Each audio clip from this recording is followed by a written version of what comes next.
নমস্কার বন্ধুরা, আশা করছি আপনারা সবাই ভালো আছেন এবং সুস্থ আছেন। আমি রাখি আমার চ্যানেলে সবাইকে জানাই অনেকটা স্বাগত। তো বন্ধুরা, প্রতিদিনের মতো আজও চলে এসেছি এমন কিছু গুরুত্বপূর্ণ টিপস নিয়ে যেটা আপনাদের কিন্তু অনেকটা কাজে আসতে পারে এবং সংসার থেকে কিছুটা ফালতু খরচা থেকেও কিছু টাকা পয়সা ঠিকই বাঁচাতে পারবেন। তাই আমি চলে এসেছি আমার প্রথম টিপসে এখানে দুটো কোল্ড ড্রিঙ্কসের বোতল নিয়ে নিয়েছি। তো বোতলের তো নানান ধরনের টিপস আমরা দেখেছি, আজ একেবারে অন্য ধরনের একটা টিপস দেখব। তো প্রথমে যেটা করলাম, বোতল থেকে ওর ওই যে প্লাস্টিকটা তুলে নিলাম, তুলেই বোতলের মাঝ বরাবর এখান থেকে আমরা কেটে নেব। তো বোতলের এই মাঝ বরাবর আপনারা চাকু গরম করেও কাটতে পারেন, অথবা যেহেতু প্লাস্টিকটা একটু পাতলা আছে তার জন্য কাঁচির সাহায্যেও কেটে নিতে পারেন। আমি কিন্তু এখানে কাঁচির সাহায্যেই কেটে নিচ্ছি। তো বন্ধুরা, এই বোতলের যে নিচের অংশটা, সেই নিচের অংশটারই কিন্তু প্রয়োজন হবে। আমাদের সংসারের খুবই গুরুত্বপূর্ণ একটা কাজ আজকে এই বোতল দিয়ে আমরা করব।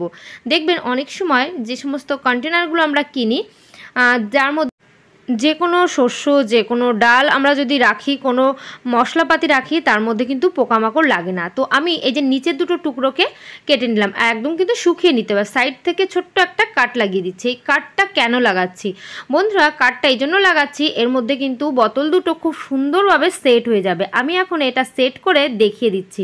দেখতেই পাচ্ছেন কতটা সুন্দর একটা কন্টেনার হলো। এর মধ্যে কোনো হাওয়া বাতাস কিছু যাবে না বন্ধুরা।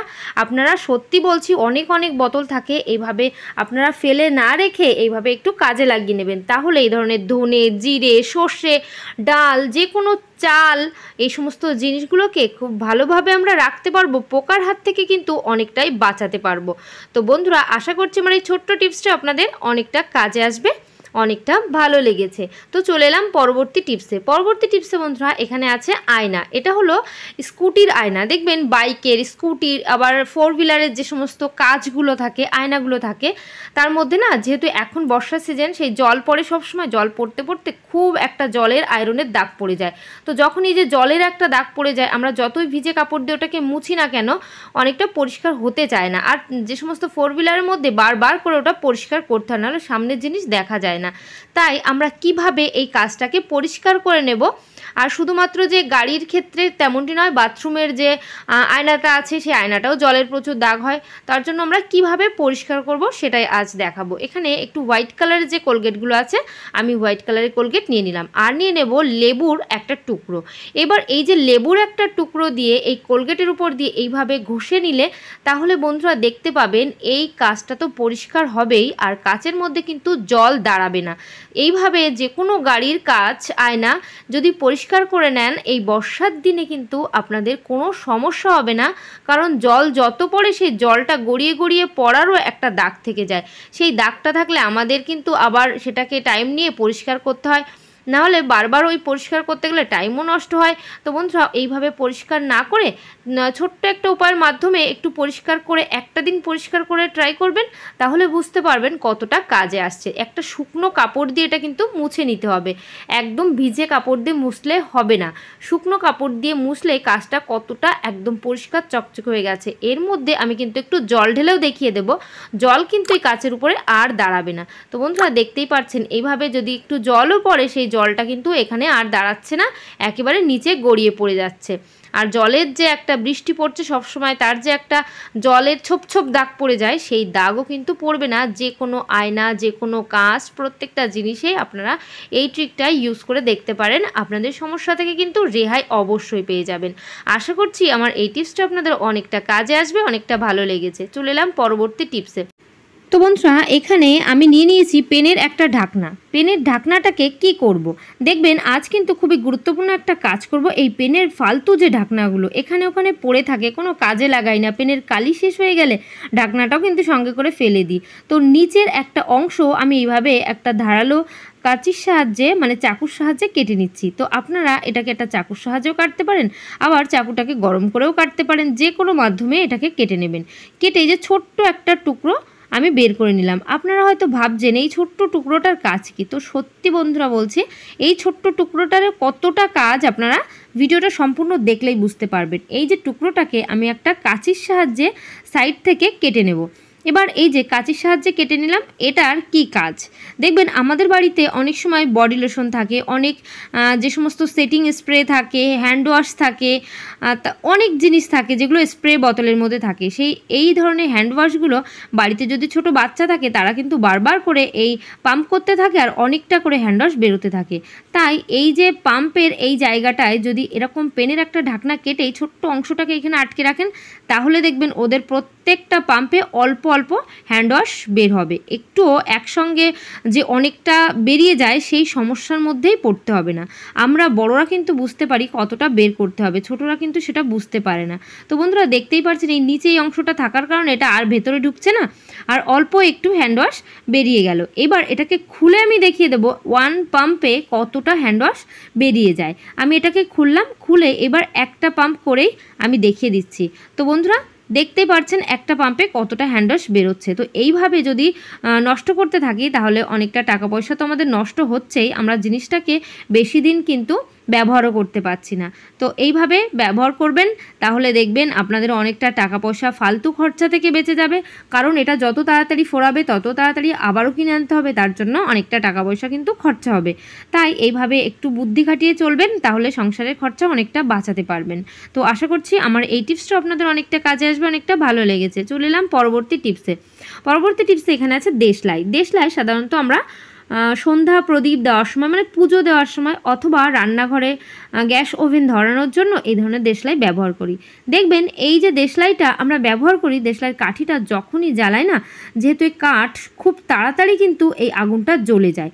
তো একটু কিন্তু সময় বেশি লাগায় না, অল্প সময়ের মধ্যে কিন্তু কয়েক সেকেন্ডের মধ্যে দেশলাইয়ের কাঠিটা পুড়ে যাচ্ছে। তাই আমরা এমন উপায়ে ব্যবহার করতে পারি যার ফলে দেশলাইয়ের কাঠিটা একটু সময় নেবে, একেবারে যে খুব দেরি হবে তেমনটি নয়, কিন্তু যতটা তাড়াতাড়ি পুড়ে যায় তার থেকে একটু সময় বেশি লাগলেও সেটা বেশিক্ষণ আগুন থাকবে। তার জন্য কি করতে হবে, তার জন্য নেল পলিশ নিয়ে নিতে হবে।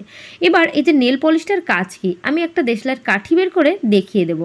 এখানে একটা দেশলাইয়ের কাঠি বের করে নিচ্ছে। কাঠিটা বের করে ঠিক বারুদ যে অংশে আছে তার নিচের কিছুটা অংশ ছেড়ে দিয়ে তারপর কিন্তু আমাদের এই নেল পলিশটা লাগাতে হবে। আপনারা কিন্তু সামান্য একটু কাঠের অংশ ওইখানে ছাড়বেন, ছাড়ার পর এইভাবে একটু নেল পেন্ট করে দেবেন। নেল পেন্ট যদি এখানে লাগিয়ে দেন, এই যে নেল পলিশের যে কোটিংটা হলো, এর ফলে আগুনটা খুব তাড়াতাড়ি কিন্তু নিচের দিকে আসবে না, এই জায়গাটা কিছুক্ষণ পর্যন্ত জ্বলবে, যার ফলে একটু সময় লাগবে কাঠিটা জ্বলতে। তার জন্য এইভাবে ব্যবহার করে একটু এটাকে শুকিয়ে নেবেন। শুকানোর পর এটাকে ধরিয়েও দেখিয়ে দেব, একটু হলেও কিন্তু সময় বেশি লাগবে। তো বন্ধুরা আশা করছি আমার এই টিপসটাও আপনাদের অনেকটা কাজে আসবে, অনেকটা ভালো লেগেছে। যদি খুব ভালো লাগে বন্ধুদের সবার সঙ্গে শেয়ার করতে একদমই ভুলবেন না। আর আমার চ্যানেলে যে সমস্ত নতুন বন্ধুরা আছেন অবশ্যই কিন্তু আমার চ্যানেলটিকে সাবস্ক্রাইব করবেন, অল নোটিফিকেশান অন করে দেবেন, তাহলে আমার চ্যানেলের এই সমস্ত ভিডিও সবার আগে আপনাদের কাছেই পৌঁছে যাবে। আর আমার ভিডিও কোথা থেকে দেখছেন অবশ্যই কিন্তু আমাকে একটু কমেন্ট করে জানাবেন, তাহলে আমি বুঝতে পারবো আমার ভিডিও কোন পর্যন্ত পৌঁছাচ্ছে। তো বন্ধুরা আমি কিন্তু চলে যাব আমার পরবর্তী টিপসে। এখানে আছে গ্যাস ওভেন। গ্যাস ওভেনে আমরা সবাই কিন্তু ব্যবহার করি রান্নাবান্নার জন্য, কিন্তু আমরা একটা ভুল করে ফেলি। সেটা কি, এই ওভেনের দিকে আমরা কিন্তু কখনোই লক্ষ্য করি না। আজ এই ওভেনের উপর আমরা কিন্তু এমন একটা জিনিস দেব যার ফলে আমাদের ওভেনের অনেকটা সমস্যা থেকে সমাধান হবে। ওভেনের উপর আমরা কিন্তু দিয়ে দিলাম একটা পেঁয়াজ। এবার এই যে পেঁয়াজের সাহায্যে আমাদের কোন সমস্যার সমাধান হবে সবটাই জানতে পারবেন। তার জন্য ভিডিওটা কিন্তু সম্পূর্ণ দেখতে হবে। আপনাদের লক্ষ্য করতে হবে গ্যাস ওভেনের আমরা যে ব্যবহার করতে এর মধ্যে যে বার্নারটা আছে সেই বার্নারের অনেকটা কি হয় কার্বন জমে যায়। তো কতটা কার্বন জমেছে আমি এখানে একটু হাত দিলেই দেখবেন এখানে ঝরে পড়ছে। তো যখনই এরকম কার্বন জমার ফলে এই কার্বন জমার ফলে কি হয়, এর মধ্যে খুব বেশি কিন্তু আগুন বাইরে আসে না, এর মধ্যে খুব ভালোভাবে যে আগুন বেরোচ্ছে না, এর ফলে কি হয় গ্যাস কিন্তু আমাদের অনেকটা নষ্ট হয়। তো বন্ধুরা দেখতেই পাচ্ছেন কতটা অবস্থা খারাপ হয়ে আছে। এটাকে মাঝে মধ্যে কিন্তু একটু অবশ্যই পরিষ্কার করতে হবে, এর দিকে খেয়াল রাখতে হবে। বার্নারের মধ্যে কার্বন যাতে না জমে সেই দিকে আমাদের লক্ষ্য করতে হবে। আমাদের কি করতে হবে, বার্নারে আমাদের প্রথমে যেটা লক্ষ্য করতে হবে, বার্নারের মধ্যে মাঝে মধ্যে মানে 2 সপ্তাহ অথবা মাসে একবার এটাকে পরিষ্কার অবশ্যই করতে হবে। তো আমি এখানে একটা ব্রাশের সাহায্যে কিন্তু আমি এটা ঘষে নেব, মানে এই যে মোর্চাগুলো আছে এগুলোকে একটু বের করে নেব। বের করার ফল আমাদের দেখবেন আমরা কিভাবে এই বার্নারটার উপর কাজ করি। টাইম টু টাইম আমাদের অবশ্যই কিন্তু বার্নারটাকে পরিষ্কার করা উচিত। এই গ্যাস বার্নারটা পরিষ্কার করলে কিন্তু গ্যাস ভালো বেরোবে, গ্যাসের ফ্লেম ভালো বেরোবে, খুব তাড়াতাড়ি কিন্তু বার্নারটা নষ্ট হবে না। কারণ গ্যাস ওভেনের এই বার্নারটা নষ্ট হলে কিন্তু সমস্ত সমস্যা শুরু হয়ে যায়। কি করতে হবে আমাদের, আমরা প্রথমত একটা ব্রাশ নিয়ে নেব, ব্রাশটা নিয়ে এইভাবে কিন্তু একটু ঘষে নেব। বন্ধুরা আপনারা এইভাবে একটু ঘষে দেখবেন এর মধ্যে থেকে সমস্ত মোর্চাগুলো পড়ে যাচ্ছে। পড়ে যাওয়ার পরে কিন্তু আমাদের আসল কাজটা করতে হবে, যে কেন আমরা গ্যাস বার্নারে পেঁয়াজটা দেব। তাহলে সম্পূর্ণ ভিডিও দেখলে বুঝতে পারবেন কেন আমরা গ্যাস বার্নারের মধ্যে পেঁয়াজ দেব। তো বন্ধুরা দেখতেই পাচ্ছেন আমার এখানে ব্রাশ দিয়ে খুব সুন্দর করে ঘষা হয়ে গেল। আপনারা যদি একটা শুকনো কাপড় নিতে পারেন, সেই শুকনো কাপড় দিয়েও এটাকে একটু মুছে নেবেন। মোছার পর একটা পেঁয়াজ নিয়ে নিয়েছি, পেঁয়াজের খোসাটা একদমই তুলতে হবে না। এই অবস্থায় একটা চাকুর সাহায্যে আমি মাছ বরাবর কেটে দিচ্ছি। এবার এই যে মাছ বরাবর কেটে দিলাম, কাটার পর এই যে পেঁয়াজের একটা টুকরো নিলেই কিন্তু আমাদের কাজটা হবে। এবার একটা টুকরো কাটার পর দেখতে পাচ্ছেন বন্ধুরা পেঁয়াজের কতটা রস বেরিয়ে যাচ্ছে। আরও একটু রস ভালো বের করার জন্য একটা ওই চাকুটার সাহায্যে একটু খুঁচিয়ে নেবেন, খোঁচালেই কিন্তু পেঁয়াজের খুব ভালো রস বেরিয়ে যাবে। এবার এই যে পেঁয়াজের হাফ টুকরোর মধ্যে যে রসটা বেরোচ্ছে এর মধ্যে আমরা দিয়ে দেব সর্ষের তেল। সর্ষের তেল আমরা সামান্য একটু এই পেঁয়াজের মধ্যে দিয়ে দিচ্ছি। 2-1 ফোঁটা সর্ষের তেল দিয়ে আঙুলের সাহায্যে চারিদিকে লাগিয়ে নিতে হবে। এবার এই যে আঙুলের সাহায্যে পেঁয়াজের অর্ধেকটা অংশের মধ্যে যে সর্ষের তেল ঘষে নিলাম, ঘষার ফলে আমরা বার্নারের এই যে নিচের যে অংশটা এর মধ্যে কিন্তু প্রচুর কার্বন জমে। এটা কিন্তু জমতে দেবে না এই পেঁয়াজটা। ঠিকভাবে আমরা যখন লক্ষ্য না দিই তখনই কিন্তু এই বার্নারের মধ্যে কার্বন জমতে শুরু করে, এর ফলে গ্যাস ওভেন খারাপ হতে শুরু করে। পেঁয়াজের মধ্যে আছে সালফার ফসফরাস, এটি গ্যাস বার্নারের কার্বন জমতে কিন্তু দেয় না, মানে অনেক সাহায্য করে কার্বনটা যাতে না জমে তার জন্য। টাইম টু টাইম এইভাবে পরিষ্কার করবেন, তাহলে দেখবেন এই পেঁয়াজের রসের ফলেই কিন্তু আমাদের বার্নারের মধ্যে কার্বন জমছে না, কোনো সমস্যা হচ্ছে না এই বার্নারে। তো বন্ধুরা এইভাবে আপনারা যদি কাজটা করতে পারেন টাইম টু টাইম, তাহলে দেখবেন বার্নারের কোনো সমস্যা হচ্ছে না, বার্নারটা চেঞ্জ করার কথা আমাদের চিন্তাও করতে হচ্ছে না। তো বন্ধুরা আশা করছি আমার এই ছোট্ট টিপসটাও আপনাদের কিন্তু অনেকটা কাজে আসবে আর অনেকটা ভালো লেগেছে। তো বন্ধুরা দেখতেই পারছেন গ্যাস বার্নারের যে সমস্যা নিয়ে আমরা ভুগি, কারণ অনেকটা তাড়াতাড়ি গ্যাস ফুরিয়ে যায়, বার্নার নষ্ট হয়ে যায়, গ্যাস ওভেনের নানান সমস্যা, ফ্লেম ভালোভাবে বেরোয় না, তো সেই সমস্ত সমস্যার কিন্তু আর পড়তে হবে না। আমি এখানে একটু পেঁয়াজটা ঘষে এবার বার্নারটাকে সেট করে দেবো, সেট করে আগুনটা জ্বালিয়েও দেখিয়ে দেবো যে কতটা সুন্দর আগুন বেরোচ্ছে। তো পেঁয়াজটা দিয়ে ঘষার সময় একটু লক্ষ্য করবেন পেঁয়াজের কোনো টুকরো যেন না থেকে যায়। আমার এইটার মধ্যে সামান্য একটু পেঁয়াজের টুকরো লেগেছিল, তার জন্য কিন্তু একটু আগুনের প্রবলেমটা এক্ষুনি দেখতে পারবেন। তো আপনারা যখন পেঁয়াজটা দিয়ে ঘষবেন পেঁয়াজের টুকরো যেন ওর মধ্যে লেগে থাকে না, এটাই বলে দিলাম। তো দেখতেই পারছেন আগুনটা জ্বালিয়ে নিয়েছি। তো কোনো সমস্যা কিন্তু আমার বার্নারের মধ্যে আর নেই। টাইম টু টাইম মানে মাসে একবার অথবা 2 সপ্তাহ 3 সপ্তাহ বাদে একবার এইভাবে যদি বার্নারটা পরিষ্কার করেন, বার্নারের মধ্যে কোনো মোর্চা পড়বে না। এইভাবে পরিষ্কার পরিচ্ছন্ন রাখলে কার্বনের কোনো সমস্যা নেই। তো এইভাবে আমরা টাইম টু টাইম পরিষ্কার করলে আমাদের সমস্ত সমস্যার সমাধান হয়ে যাবে। তো বন্ধুরা আশা করছি আমার এই টিপসটা অনেকটা ভালো লেগেছে। তো আজকের ভিডিও এখানে শেষ করছি। সবাই ভালো থাকবেন, সুস্থ থাকবেন, বাই, টাটা।